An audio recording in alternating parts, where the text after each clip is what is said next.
Então, nós vamos passar agora para o nosso companheiro Aston Brian.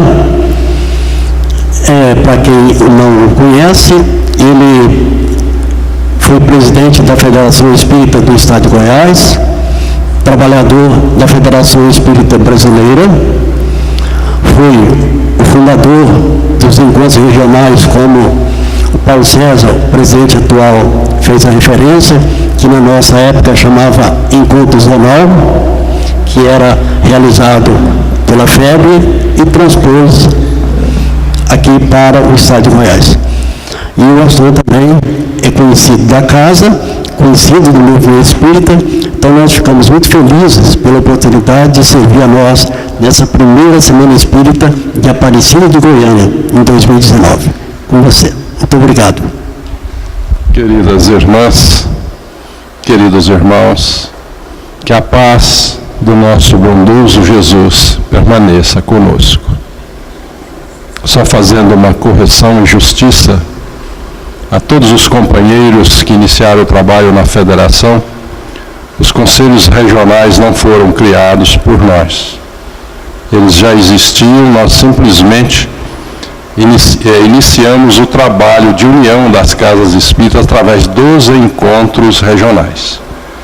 O Estado já era dividido e o que nós fizemos foi promover esses encontros. Portanto, o agradecimento a todos os companheiros que puderam fazer parte desse trabalho. Dentre eles, grandes amigos que já estão no plano espiritual. Cássio Ribeiro, Volney, Artêmio, grande companheiro Artêmio, que tanto trabalhou, Tiabel, todos eles fizeram parte. O Edson Faria, desta casa, que viajou tantas vezes comigo para fazer esse trabalho. Então, muita gente que fez parte desse trabalho. Nós apenas fomos instrumentos de união dessa equipe maravilhosa, coordenada por Jesus. Bom, a nossa tarefa aqui hoje, conforme solicitado pelo nosso companheiro Ailton, era para que a gente falasse um pouquinho sobre a mediunidade, sobre o nosso querido Chico. E que nós sabemos que ontem, dia 2 de abril, foi aniversário de nascimento dele. Então é uma alegria imensa podermos falar. E eu acredito que a fala sobre a mediunidade é simplesmente para a gente demonstrar que sem a mediunidade nós não teríamos a ligação com o nosso Pai, não teríamos a ligação com a equipe espiritual. Mediunidade, portanto, é aquele instrumento, aquele dom que o Pai colocou para que nós pudéssemos nos unir, homens encarnados e desencarnados, como espíritos imortais que somos. E essa alegria da gente perceber esse trabalho que o Pai fez, a gente vê em todos os sentidos. A própria doutrina espírita, e o nome é quando Kardec lança o Livro dos Espíritos, e ele, Hippolyte Léon Denisard Rivaio, retira o personalismo desta obra, colocando o pseudônimo Kardec, para que nós entendêssemos que é uma doutrina dos Espíritos, não é uma doutrina oriunda de um trabalho aqui da Terra, mas da equipe de Jesus. Isso é fundamental. E muitas vezes nós não conseguimos compreender o que representa essa doutrina para cada um de nós. Certa feita, quando visitávamos o Hospital do Câncer, para aqueles indigentes que não tinham famílias mais em Goiânia, e que estavam na condição de doentes terminais, aguardando o desencarne, entramos numa das enfermarias com 10 leitos, e lá no cantinho, numa das camas, triste, com os olhos abaixados, semblante fechado, um senhor com um lençol branco coberto no corpo, só com o rosto de fora, e nós aproximamos da sua cama cumprimentamos e falamos de Deus. Quando eu falei de Deus, nós percebemos a revolta daquele homem. Ele olhou para mim e falou assim: que Deus, meu amigo? Você não está vendo onde é que eu estou?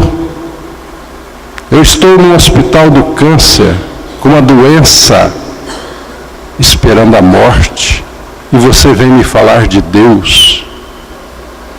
E ele tirou o lençol que cobria o seu corpo, e nós percebemos que as pernas dele eram todas defeituosas. Ele não caminhava como nós, ele arrastava pelo chão. Você não percebe? Eu nunca pude andar na minha vida. Minha família pobre, humilde, 6 irmãos, todos sadios e perfeitos, e eu arrastando pelo chão. Você sabe que eu nunca pude ir no cinema assistir um filme, porque eu sempre fui um estorvo, ninguém queria me carregar. Quantas vezes eu implorava para os meus irmãos para eu jogar futebol com eles, pelo menos no gol. E aí, quando eu chego na minha velhice, já com os meus quase 80 anos de idade, depois de uma vida sofrida, uma família pobre, meus pais desencarnaram, eu fui abandonado pelos meus irmãos, estou aqui, nunca vieram me visitar. E você vem me falar de Deus. Que Deus é esse? Era revolta em pessoa. E então nós começamos todos os domingos dialogar com o Sr. Raimundo, conversar, falar desses ensinos que a doutrina espírita nos traz sobre a vida, para que ele compreendesse que não era simplesmente o lado da matéria, que tinha uma razão por trás daquilo. E gradativamente, sem levar nenhum rótulo de religião, mas levar esse conhecimento profundo do Consolador no seu coração, Sr. Raimundo, com o tempo, durante ainda os seus quase 45 dias de vida, a gente percebia que ele absorvia aqueles ensinos. E depois de muitos domingos de visita todas as manhãs, num deles nós chegamos e estava um grupo de outra religião fazendo orações com a Bíblia na mão. Então nós fomos puxar a porta para fechar e voltar depois, quando eu vi a mãozinha do Sr. Raimundo lá na cama fazendo assim para mim. E eu então pedi licença, rodeei o pessoal e cheguei até ele. Ele segurou minha mão e falou: pede eles para saírem, porque eu preciso conversar com você. Eu meio sem jeito, cheguei no cara que coordenava aquele trabalho e falei: olha, o Sr. Raimundo não está passando bem. E ele pediu para que, se vocês pudessem ir para outra enfermaria, depois vocês voltem. Prontamente foi atendido. Eles saíram e ele me puxou e fez com que eu sentasse na beirada da cama, e ele segurou e falou: olha eles aqui, você está vendo? E naquele momento eu falei: quem, Sr. Raimundo? Os meus pais. Eles estão aqui. Nunca me abandonaram. Mas eu, com a minha revolta, nunca pude vê-los. A revolta que eu trazia no coração encobriu a minha mente na compreensão das coisas. Mas isso que vocês fazem aos domingos aqui, trazendo esse Jesus com esse conhecimento, começou a me mostrar a minha realidade de quem eu sou. Eu passei a compreender o que é essa reencarnação. Passei a compreender que eu sou um espírito. E hoje eu me arrependo de tantas coisas que eu falei, porque foi uma bênção essa minha vida. E agora eu posso vê-los, porque nunca me abandonaram. E eles então vieram me buscar. Mas eu disse a eles: eu não quero ir antes que os meus amigos lá do centro cheguem, porque eu preciso falar para eles que continuem a levar esses ensinos a quem precisa. Porque se vocês não tivessem trazido esses ensinos, eu chegaria do outro lado revoltado, não veria meus pais. Mas graças a esse tesouro que vocês têm nas mãos, essa doutrina maravilhosa, que é um tesouro, mudou o meu coração. E hoje eles estão aqui. E ele me pediu que eu fizesse uma prece. E segurando nas minhas mãos, eu fiz uma prece. E quando eu terminei, seu Raimundo tinha desencarnado. Desculpe a emoção, porque são momentos fortíssimos na vida da gente. E que às vezes nós não valorizamos. Nós não sabemos o que significa essa doutrina em nossas vidas. Porque se soubéssemos, nós modificaríamos a nossa maneira de agir, a nossa maneira de viver, de conviver nos nossos lares, de conviver com os amigos, de valorizar a diversidade, de valorizar a dor, de valorizar a doença, de valorizar tudo na vida. E é graças a essa mediunidade é que nós temos esses ensinos, porque Jesus veio há mais de 2000 anos, e até pouco mais de 150 anos, nós não compreendíamos os seus ensinos. Ainda, muitos de nós somos incapazes de compreender o que Jesus quis nos trazer. Mas que através da mediunidade, nós recebemos essa doutrina que esclarece Jesus, que ilumina as nossas mentes, que é o Consolador prometido. E através, portanto, dessa mediunidade, nós passamos a compreender melhor esses ensinos. E um dos grandes apóstolos, que foi Chico Xavier, que também um instrumento para dissecar esses ensinos para cada um de nós. E nós vamos falar um pouquinho dele. Mas iniciamos então, como a Sueli colocou no início dos trabalhos, alguns princípios básicos. E nós não podemos esquecer quando ela coloca alma ou espírito. E nós podemos observar que naquela época os apóstolos já compreendiam a natureza nossa, a nossa natureza íntima. Quando nós observamos, meus bem-amados, não creiais em qualquer espírito, experimentai se os espíritos são de Deus, porquanto muitos falsos profetas se têm levantado no mundo. Já tinham a compreensão da espiritualidade, dos espíritos, que a morte não é uma transformação. São homens. O espírito é um homem sem o corpo físico. Ele continua pensando o que pensava, agindo como agia. Por isso nós estamos aqui para modificar essa nossa maneira. Mas existe também, como foi dito, que é possível a comunicação entre esse plano material e o plano espiritual. E é Jesus quem nos traz o exemplo para demonstrar que não é obra do espiritismo, mas é um procedimento natural, a comunicabilidade entre os dois planos. Jesus tomou a sós consigo Pedro, Tiago e João e os levou para um monte alto e se transfigurou diante deles. O rosto brilhou como o sol e as roupas se tornaram brancas como a luz. E olha o que aconteceu. Apareceu diante deles 2 espíritos desencarnados há muito tempo atrás, muito antes de Jesus, Moisés e Elias. Então nós observamos que naquela época já existia comunicabilidade. E por séculos, as religiões materialistas não possibilitaram que nós enxergássemos essa realidade. Foi preciso vir, como nos prometeu Jesus, o Consolador, para abrir novamente as nossas mentes e possibilitar essa ligação com o plano espiritual.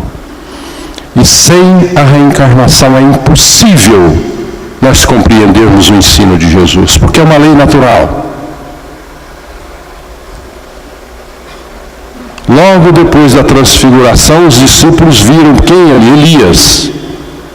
E aí eles então lembraram que existia um profeta que dizia que Elias viria. E olha o que aconteceu. Seus discípulos então interrogaram Jesus: por que dizem os escribas ser preciso que antes volte Elias? Jesus lhes respondeu: é verdade que Elias há de vir e restabelecer todas as coisas. Mas eu vos declaro que Elias já veio e eles não o conheceram e o trataram como lhes aprouve. É assim que farão sofrer o Filho do Homem, como de fato fez. Então, olha a conclusão tanto de Marcos quanto de Mateus. Então, seus discípulos, os três que estavam ali na transfiguração diante de Jesus, Pedro, Tiago e João, compreenderam que fora de João Batista que ele falara. Então Elias voltara como João Batista. Olha a reencarnação. Não é obra da doutrina, é uma lei natural. Bom, diante desses três princípios, nós passamos a compreender com facilidade tudo na vida. E aí, um fato extraordinário. E quando chegaram a multidão, logo depois da transfiguração, eles desceram do monte e tinha uma multidão imensa esperando por Jesus. Sabe para quê? Nós vamos ver. E quando chegaram à multidão, aproximou-se um homem, pondo-se de joelhos diante de Jesus e dizendo: Senhor, tem misericórdia do meu filho, que é lunático e sofre muito, pois muitas vezes cai no fogo e muitas vezes na água. E trouxe aos teus discípulos e não puderam curá-lo. E Jesus respondendo: ó geração incrédula e perversa, até quando estarei eu convosco? Até quando vos sofrerei? Trazei-mo aqui.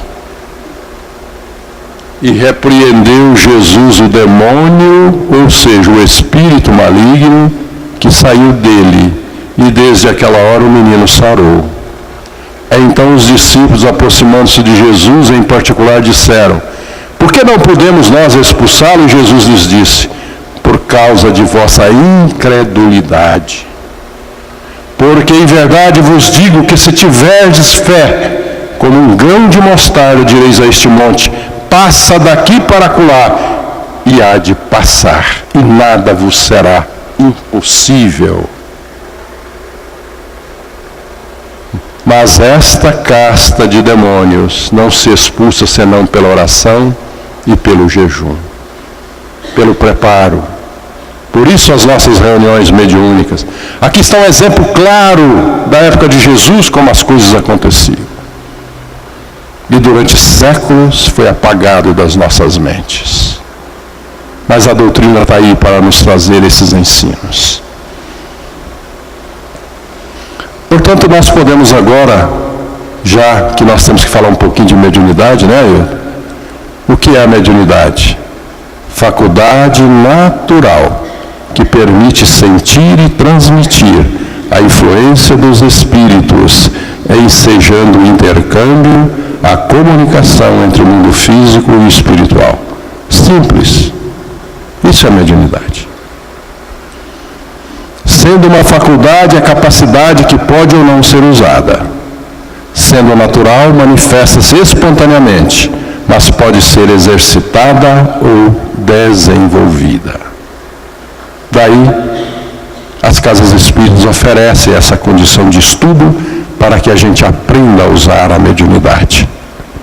Então, portanto, o médium é o intermediário entre o mundo físico e o mundo espiritual, podendo ser o intérprete ou instrumento para o espírito desencarnado.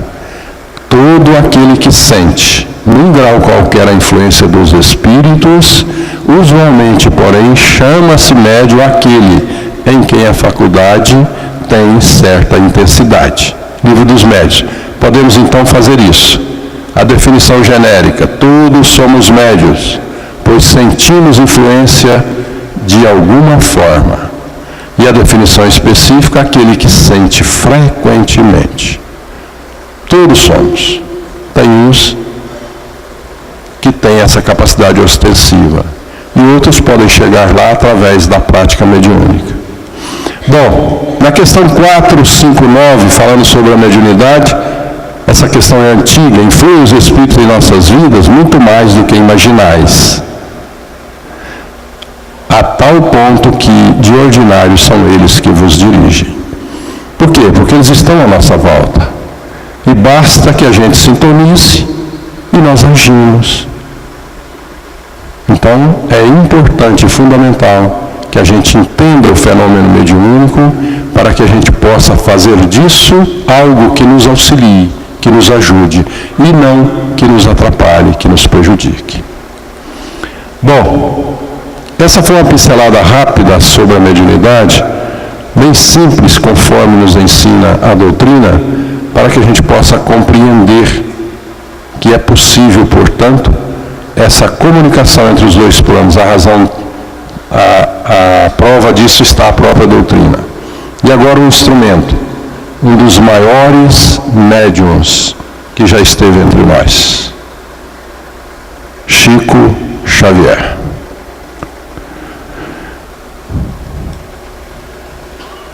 Como nós sabemos, vou trazer alguns dados que Chico coloca para que a gente possa entender a sua fala.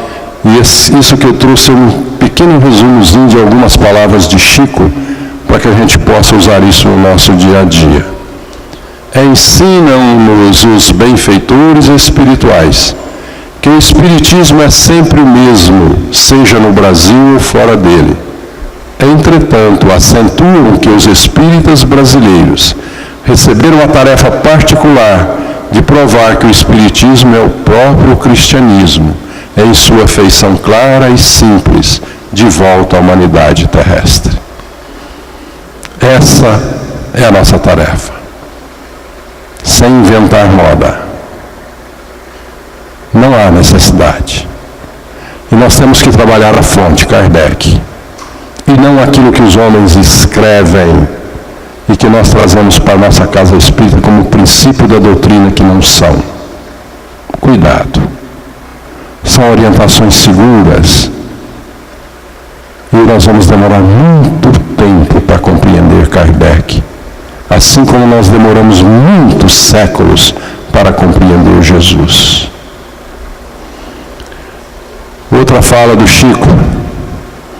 Não consigo entender o Espiritismo sem Jesus e sem Allan Kardec. Para todos, com todos e ao alcance de todos, a fim de que os nossos princípios alcancem os fins a que se propõem. E não conseguindo pensar de outro modo, peço a Jesus a todos nos esclareça e abençoe, sem briga, sem discussão. Esse era Chico. Não quer entender, não entenda. Mas as verdades estão aí. Cabe a nós buscarmos esse entendimento. Mais uma fala do nosso querido Chico. Certa feita, ele estava já cansado, com os olhos doendo, porque ele tinha um problema na vista. E então, durante o tempo inteiro, o Dr. Bezerra psicografou através dele com mensagens. O Dr. Bezerra já tinha saído, e os olhos dele doendo, ele resolveu mentalmente pedir ajuda ao Dr. Bezerra. E olha aí o que o Dr. Bezerra fala para ele. Por que você não me disse que estava passando mal da vista? Ele teria medicado. Isso antes dele sair. Depois que ele saiu, que o Chico pediu para ele ajudar. E atendeu milhares de pessoas, Dr. Bezerra. Eu mesmo fui beneficiado quando era criança por uma receita do Dr. Bezerra. Aí o Chico, então, com a dor nos olhos, pediu em oração ao Dr. Bezerra: por que você não falou, cara? Eu estava aqui do seu lado, por que você não pediu? Olha o que ele fala. Dr. Bezerra, eu não lhe peço como gente, mas como uma besta que precisa curar-se para continuar sua missão espiritual e terrena. Cure, pois, por caridades os meus olhos doentes. Quer dizer, ele se considerou o mais humilde de tudo, e era verdade, o Chico era assim, uma besta. Aí olha o que ele fala. Chico, se você, Chico, é uma besta, e eu quem sou? Olha a grandeza do Chico. O Dr. Bezerra falando isso para ele: se você é uma besta, e eu então? Qual foi a resposta do nosso Chico? O senhor, doutor Bezerra, é o veterinário de Deus. Que coisa fantástica, né?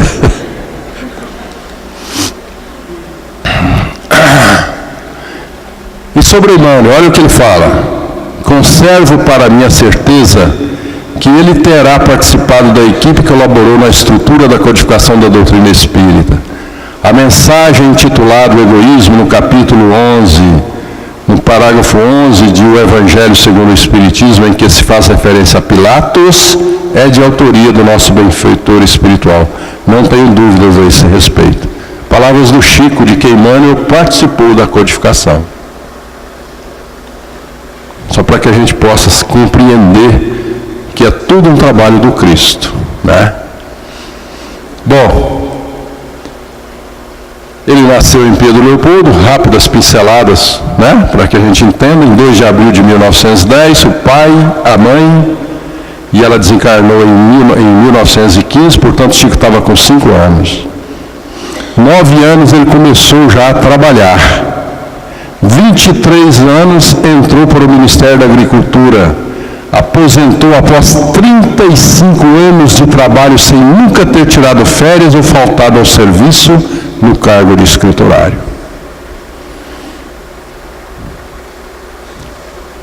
É exemplo ou não é? E sabe o que mais? Vocês vão ver agora o que ele fez. Daqui a pouquinho eu vou mostrar. Trabalhando durante 35 anos e o que ele fez ainda através da mediunidade.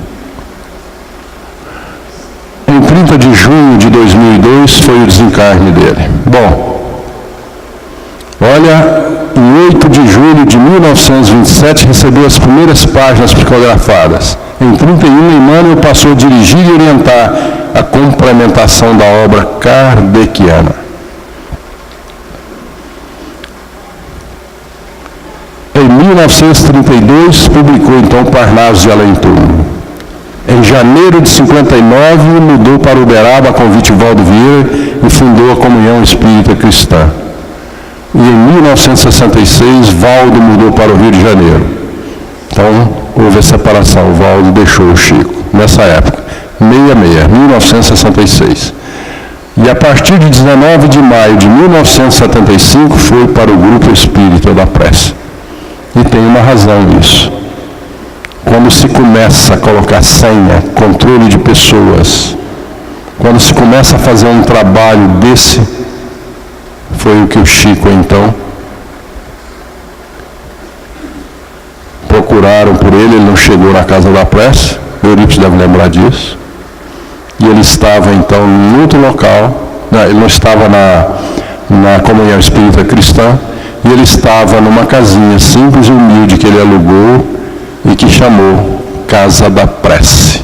E quando o procuraram, Chico, que um monte de gente lá disse, eu trabalho para Jesus, não para vocês. Esse era o Chico. Bom, aqui agora vai o que eu falei para vocês. Depois de trabalhar 35 anos, olha o que ele continuou fazendo. 434 obras publicadas. Vocês sabem o que é isso? Vamos pegar um dos escritores famosos que tem aí, um deles, Paulo Coelho. Em quantos anos? Ele está com mais de 70 anos, Paulo Coelho. Quantas obras ele tem? 35, 40? Na vida toda dele ele conseguiu escrever 50 obras. O Chico trabalhando 35 anos, e olha que eles dedicam a vida inteira a escrever. Isso é a mediunidade de Chico, a dedicação, o trabalho. 434 obras. Olha o que mais. Em 32, uma obra. Em 35, uma. 36, duas. 37, uma. Ele começou assim, ó. 39, duas. 40. Agora vamos ver aqui, eu vou só passar rapidamente para vocês verem. E vocês só vão lendo. Olha aí.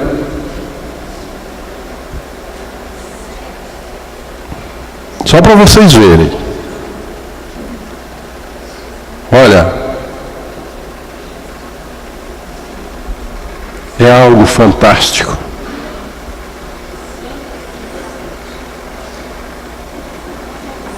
Olha,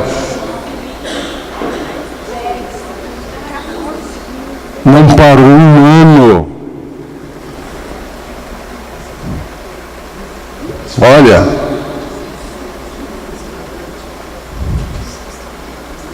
foi só para que vocês saibam quem é esse homem, quem é esse espírito.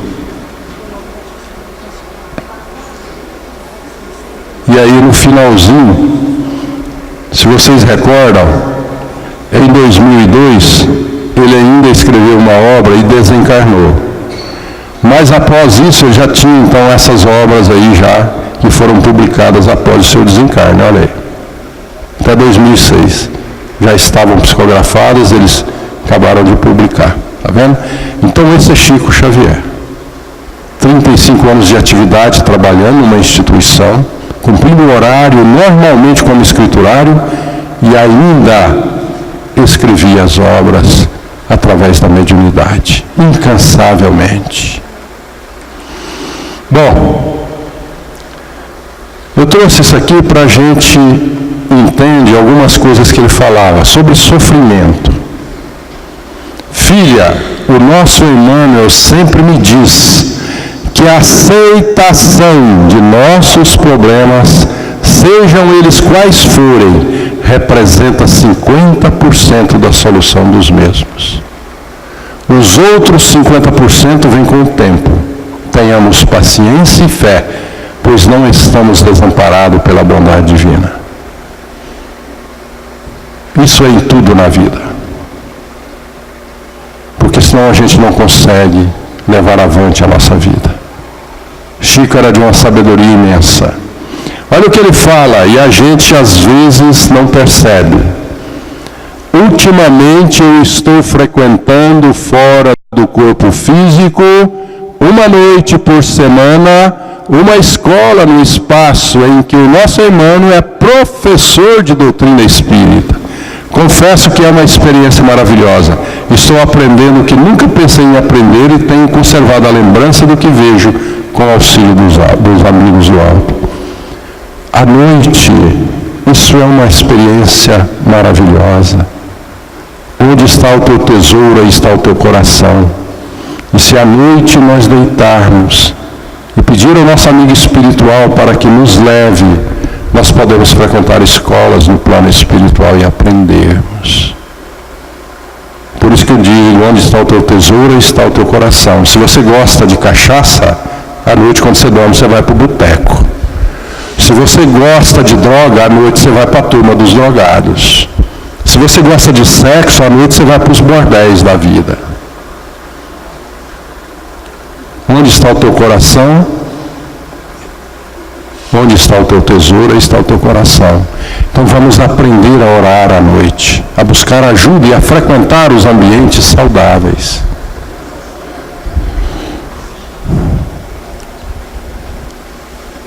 O livro espírita, com tanta porcaria que está no mercado. Olha o que ele fala. Não, quando perguntaram para ele sobre o livro, Chico, nós temos que pegar esses livros que estão aí, rasgar e jogar fora? Não, porque eu acho que isso é o mercado. Cada lavrador leva ao mercado a produção que ele consegue obter da terra. Agora, o consumidor é que faz dizer, não é mesmo? Você vai comprar tomate podre, cebola podre na feira?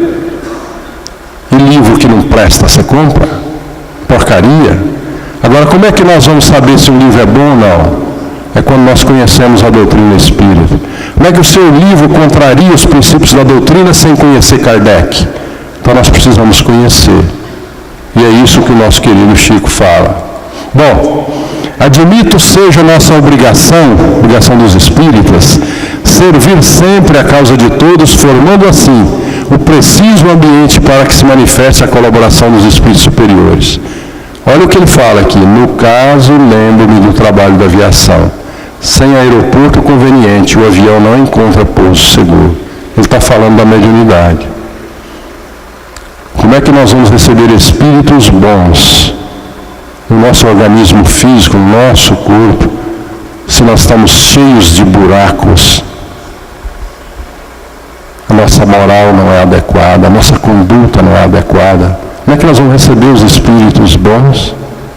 Então é preciso modificar, por isso que ele coloca Um avião não consegue pousar numa pista cheia de buraco. Assim é a espiritualidade. Bom, esse aqui é fantástico, eu adoro esse caso. Eu tenho certeza que a Cacá também, porque a Cacá, ela trabalha com criança. E faz um trabalho fantástico. Certa vez nós estávamos lá em Alto Paraíso, né, Cacá? E ela conseguiu, com as crianças lá, compor uma música. Letra e música. Foi uma coisa fantástica. Coisa mais linda. Então, isso, criança para nós, é fundamental. Olha o que ele fala nesse caso. Qual foi, Chico, o fato que mais lhe tocou o coração? Olha, eu já estava atrasado para assinar uns papéis no cartório, aguardava o ônibus num ponto próximo de nossa casa, de vez que eu deveria estar lá no máximo às 11 horas. Quando o ônibus se aproximava, fiz sinal para que parasse, mas nisso uma criança de uns 4 a 5 anos veio correndo de longe gritando: Chico, Chico. Agradeci ao motorista. Quem faria isso? O menino correndo, gritando seu nome, você com horário no cartório, o ônibus parando. Quem ia parar? Vamos pensar um pouquinho. Agradeci ao motorista, o menino gritava muito, poderia ser um problema de socorro imediato para alguém em sua casa, para sua mãezinha. Olha o que ele pensava, né? Quando aquela criança chegou, tomei-a nos braços e perguntei o que estava ocorrendo, acontecendo. E ofegante, mas sorrindo, ele me respondeu: não é nada não, eu só queria que o Senhor me desse um beijo. Então, eu lhe dei mais de uns 10 beijos. Para mim, foi o fato mais importante da minha vida, pois se tratava de uma criança.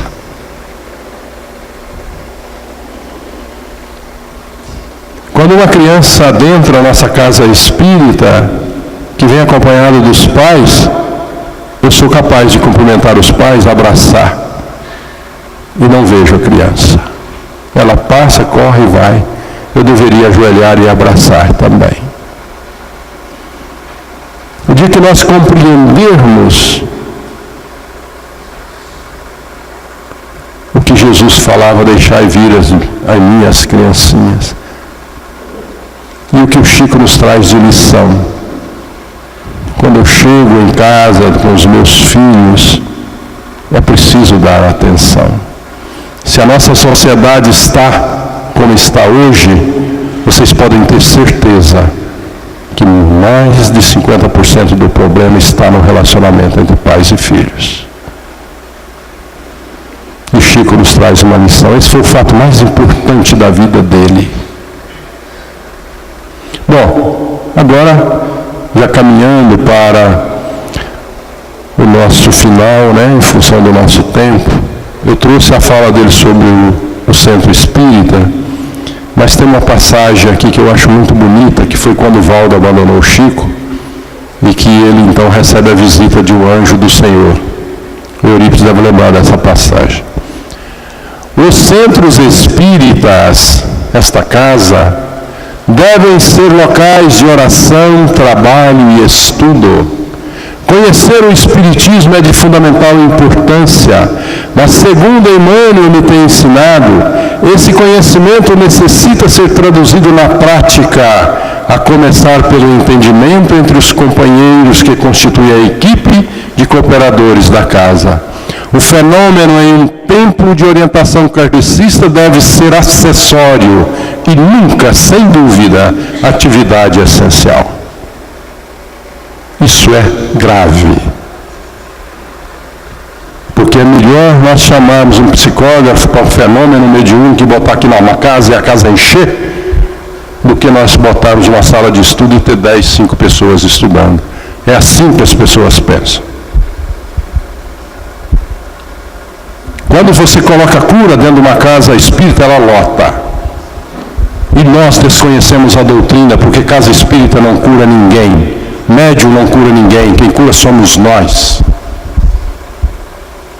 É falta de conhecimento e de compreensão.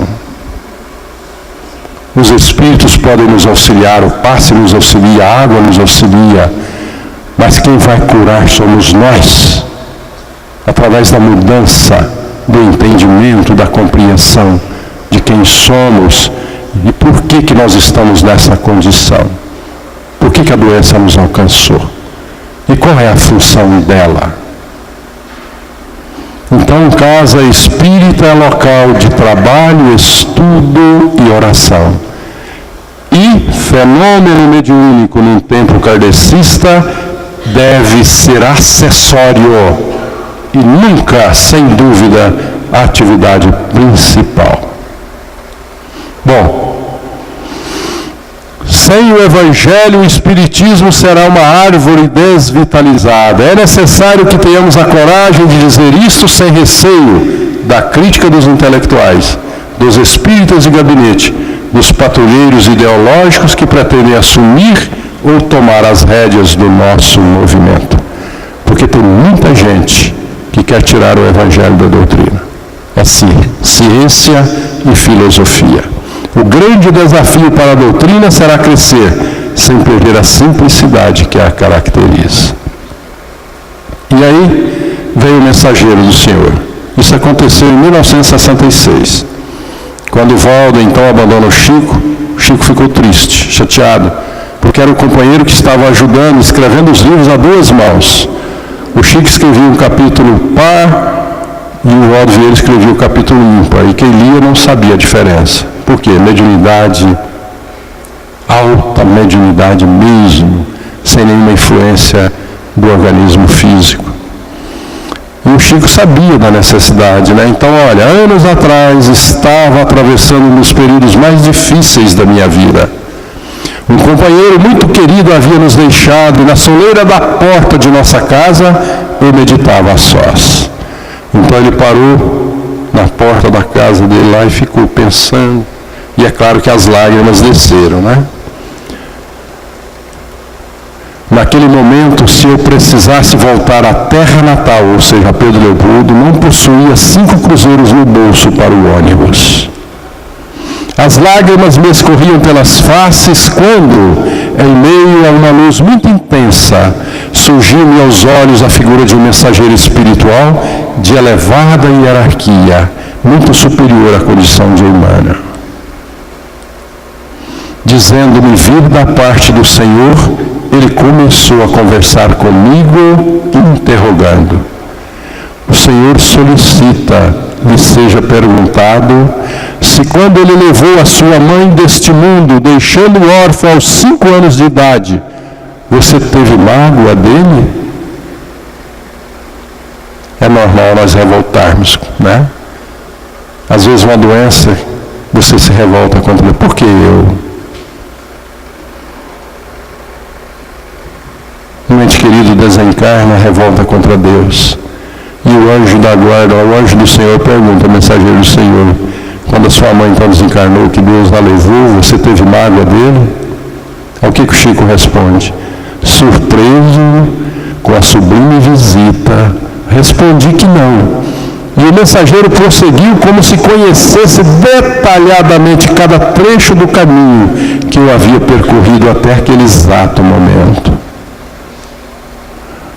Quando impediu de estudar, através daqueles que lhe dificultaram acesso aos bancos escolares, negando-lhes as oportunidades que sonhavam, você teve mágoa do Senhor?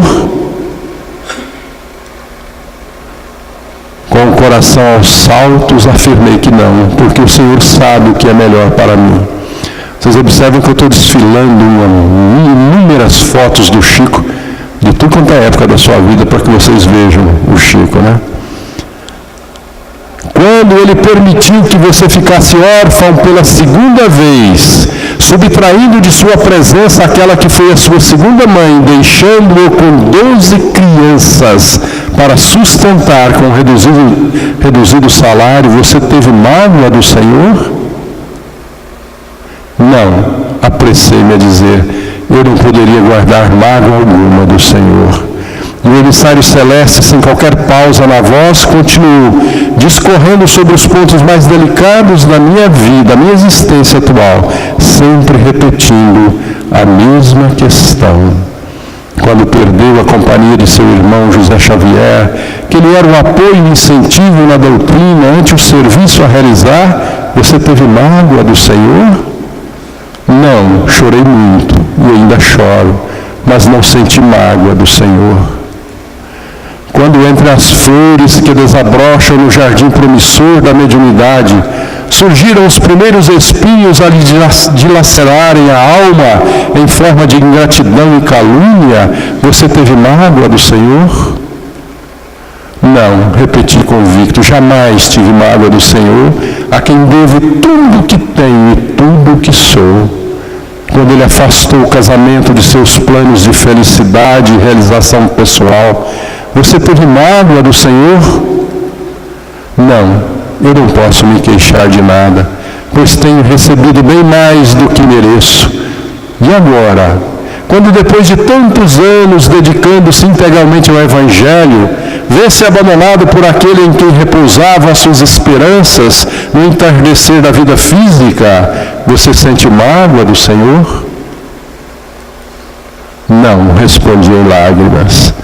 Seja feita a vontade do Senhor. Estabeleceu-se então entre nós o silêncio que não ousei quebrar.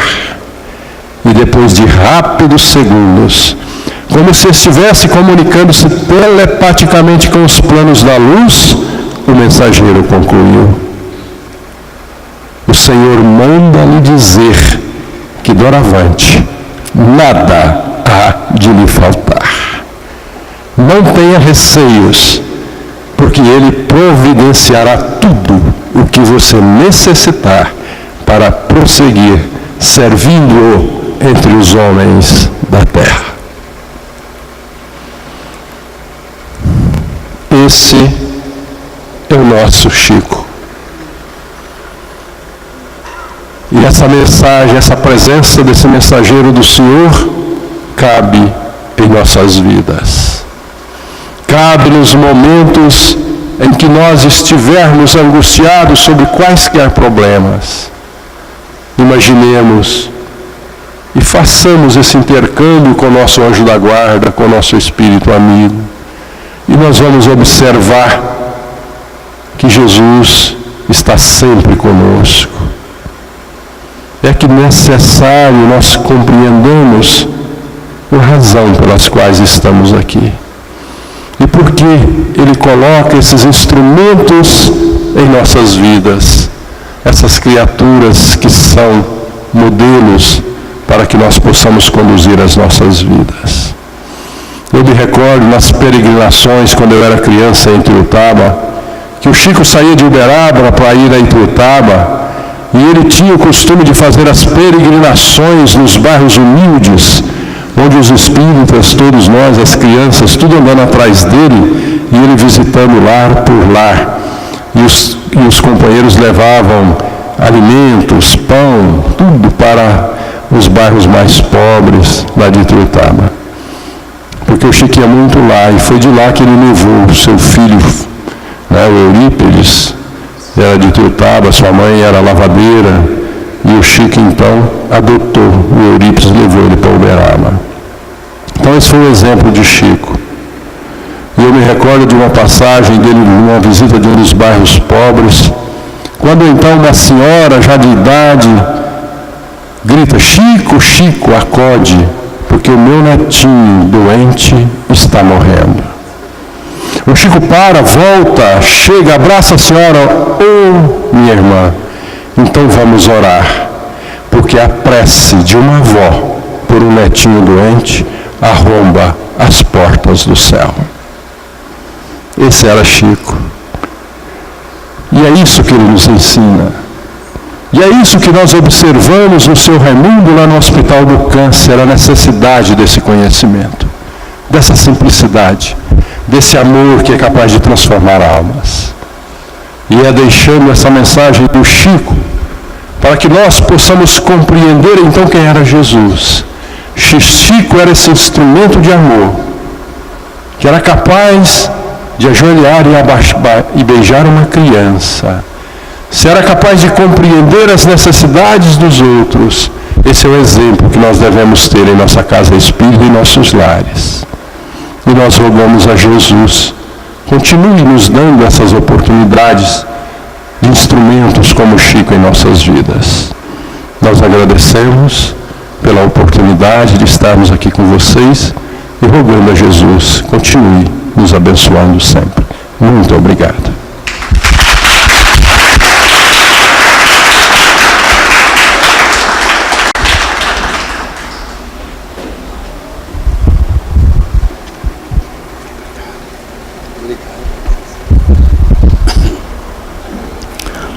Agradecemos, Aston, por essa oportunidade.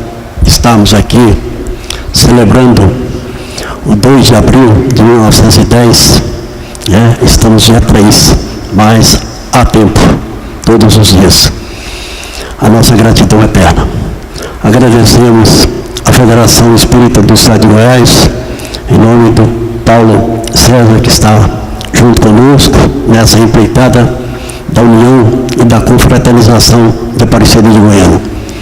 E lembrando também de agradecer a presença do projeto Memória da Federação Espírita do Estado de Goiás, com o nosso companheiro que fez a prece. Levanta porque algumas pessoas não tinham visto para conhecê-lo. Muito obrigado pela presença, pela colaboração. E aqueles cartazes ali vieram do projeto Memória, onde trouxemos, que simbolizou também a sua fala sobre as passagens das obras do Chico. Agradecemos ao Mário pela oportunidade de servir a essa casa, a nós, para essa primeira Semana Espírita de Aparecida de Goiânia. Dê o nosso abraço à doutora Márcia e a nossa gratidão a todos os trabalhadores. Tá? E depois o Mário tem um aviso para nós aqui.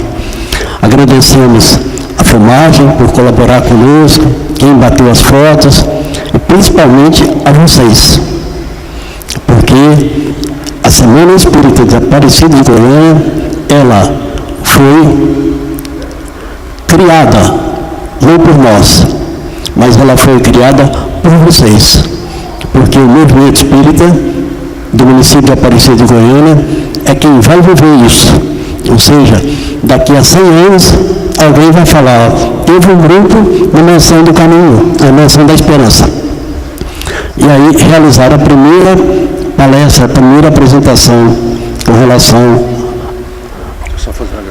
Eu queria fazer um agradecimento especial à Cacá, que a Cacá, ela, o Leon Denis, quando ia fazer uma palestra, ele não fazia uma palestra sem música, né, sem ouvir música. E graças a Deus hoje eu tive a alegria de rever a Cacá, essa voz maravilhosa, né, trazendo para nós essas canções sublimes que nos ajudam a fluir melhor os ensinos da espiritualidade. Obrigado, Cacá. Cacá, fala um pouquinho para nós aqui, por favor. Fala um pouquinho para nós aqui. Pessoal, boa noite. Eu sou melhor cantando que falando, mas já que ele pediu para falar, dizer que é uma alegria fazer parte desse momento histórico, né, de Aparecida de Goiânia, região. Eu sou filha do movimento espírita. Eu brinco que minha mãe me pariu de manhã e me levou para o centro espírita de noite. Talvez por isso eu tenha me apaixonado muito cedo pelo trabalho de evangelização. E meu convite maior é que a gente trate a evangelização com todo amor e carinho dentro das casas espíritas, que nós levemos as nossas crianças, os nossos jovens para a evangelização, as nossas gestantes, os nossos bebês, porque o trabalho de evangelização ele é contínuo, de encarnados e desencarnados. E nós levantamos a bandeira da arte, porque nós acreditamos que é uma grande ferramenta nesse processo de educação e de autoconhecimento em busca das verdades eternas. Fica aqui meu carinho, minha gratidão. E se alguém gostou do que a gente cantou, a gente já está lá no Spotify, tem CD na federação, o trabalho aí de composição foi acontecendo durante o trabalho de evangelização. Então tem muita música legal para a gente trabalhar nas casas espíritas, para a gente escutar nos nossos carros, nas nossas casas, tá certo? Quem tem Spotify já tem mais intimidade com as redes digitais, Sementes do Bem, Cacá Rezende, e Travessias com Cristo, Cacá Rezende também, vocês acham, tá tudo lá para vocês baixarem e escutar, tá bom? Um beijo no coração de cada um, vamos ouvir arte espírita também.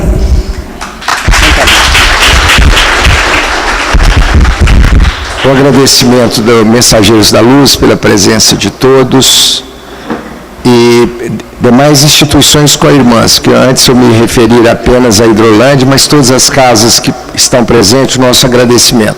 Agradecimento à Federação por nos prestigiar também com esse evento.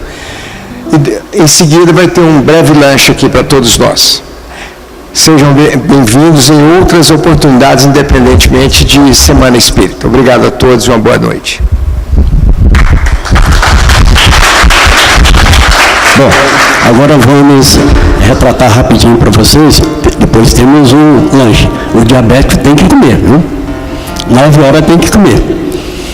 Senão tem que tomar injeçãozinha. Bom, como foi fundamentada a Semana Espírita? A nossa preocupação ao início foi com relação às questões que estão acontecendo na mídia. E aí, com o lançamento dessa projeção negativa produzida, na época a Federação Espírita ficou muito preocupada, eu, como secretário da 12ª região, também fiquei preocupado também, e colocamos de que haveria uma chance, através da Semana Espírita, divulgar mais o livro espírita. Assim como o Astor colocou da importância do livro espírita, principalmente na questão da mediunidade. Então, foi uma das razões de termos escolhido através do grupo, e houve o consenso de que os títulos. E assim se deu. Hoje, em homenagem ao Chico, e também falando sobre o livro espírita. No sábado, dia 6, aqui também, nessa mesma casa, às 9 horas da manhã, teremos um seminário sobre as relações familiares no 3º milênio, com o nosso companheiro, o Ângelo Dias. E ele estará cooperando com nós, e a harmonização ficará a cargo da Banda Espírita Ilumina, que fica lá no Veracruz, indicado por meios do meio espírita também. Estarão fazendo a harmonização. São jovens e estarão comprometidos, nos ajudando na primeira Semana Espírita do Aparecido de Goiânia. Só que amanhã, dia 4, teremos a segunda palestra com cantora também, Andressa Toledo, que tem uma banda também, e ela fará a palestra sobre o livro espírita e a mediunidade. Vai ocorrer lá no bairro Independências Mansões. E aí, amanhã às 19h30 estaremos lá, eu e Sueli, lá prestigiando lá, Independências Mansões, lá no Centro Espírita Meimei. E no domingo estaremos juntos, fica o convite, em nossa humilde casa, que fica lá perto da Serra das Areias, que chama Vila de Fiore, no Centro de Estudos Allan Kardec, onde o nosso companheiro da Federação Espírita de Goiás também, o Eduardo Vieira, irá falar sobre o tema o jovem e a mediunidade, que é uma preocupação que está havendo muito no movimento espírita. E no domingo teremos o encerramento, no mesmo dia 7, no domingo, às 18 horas, lá no GESB. Aí você podia colocar aí para mim, chama Mini, já tirou? Aí. Tá. Aí, lá no GESB, que é o Grupo Espíritos Sareiros do Bem, fica lá no bairro Santa Luzia, nós estamos de cá e ele está de lá. E lá será o encerramento com Noite de Artes Espíritas. São apresentações de bandas e músicas do meio espírita, tá? Só música espírita, banda espírita. E ali teremos o encerramento da primeira Semana Espírita de Aparecida de Goiânia. Então, são os convites que nós temos, nós passamos o slide, mas é muito rápido o slide e não daria para entender. Então, essa é a nossa primeira Semana Espírita. Simples, mas com um objetivo: trazer a lembrança do livro espírita com relação à mediunidade e às relações familiares, que é o tema central. É o que envolve também a relação da família dentro do centro espírita também.